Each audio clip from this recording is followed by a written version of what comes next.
Bismillahirrahmanirrahim. Assalamu alaikum wa rahmatullahi wa barakatuh. À mes frères et sœurs dans l'islam, je demande à Allah qui met la paix et la bénédiction sur son prophète Sayyidina Muhammadin wa ala alihi wa sahbihi ajma'in. Il est rapporté, mes chers frères, sur le livre de la Sahih Imam Bukhari, qu'il y avait un homme parmi les sahaba du prophète Muhammad sallallahu alayhi wa sallam.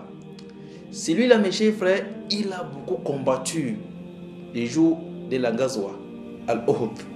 Jusqu'à, on a dit au prophète sallallahu alayhi wa sallam que ya Rasulullah, ton ami ici, il est très fort.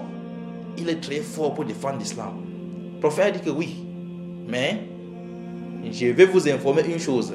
Celui-ci fait partie des gens de l'enfer. Subhanallah. Demandez-vous la question, mes frères.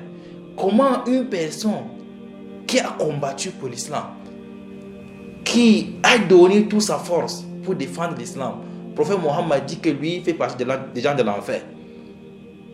Après, cet homme-là est rentré chez lui et il s'est tout blessé dans la guerre. Quand il est rentré chez lui, il a pris la machette. Il s'est fait tuer lui-même avec sa machette.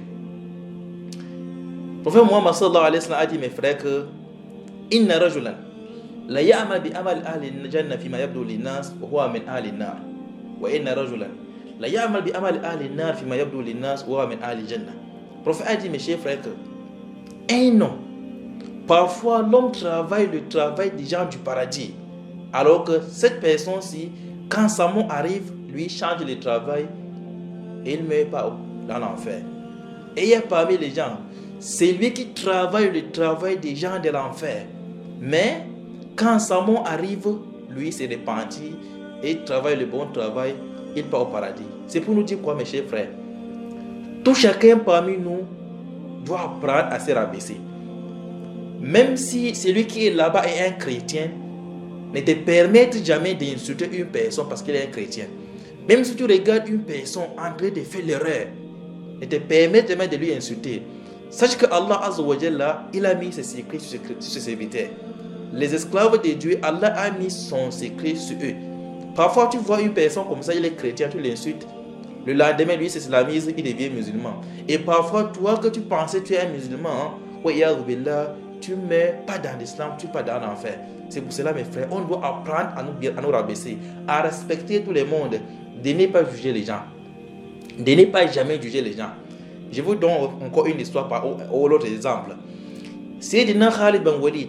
Khalid bin Walid, c'est lui qui a cherché à tuer le prophète sallallahu alayhi wa sallam dans Ghazwat Uhud. Et c'est lui qui a fait souffrir les musulmans dans Ghazwat Uhud. Mais après quelques années, lui, il est devenu le premier gardien du prophète Muhammad sallallahu alayhi wa sallam. C'est lui qui défend le prophète et c'est lui qui défend aussi l'islam. Pour nous dire, mes chers frères, que ne jugez jamais une personne. N'acceptez jamais que le travail d'une personne vous permette de lui juger. Demandez à Allah Azza wa Jalla qui nous donne une bonne fin.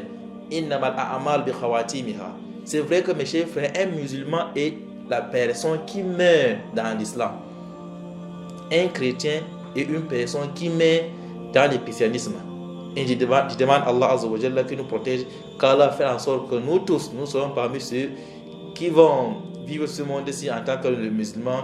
Et le jour dernier, Allah nous rassemble avec les musulmans. Amin, summa amin. Wassalamu alaikum wa rahmatullahi wa barakatuh.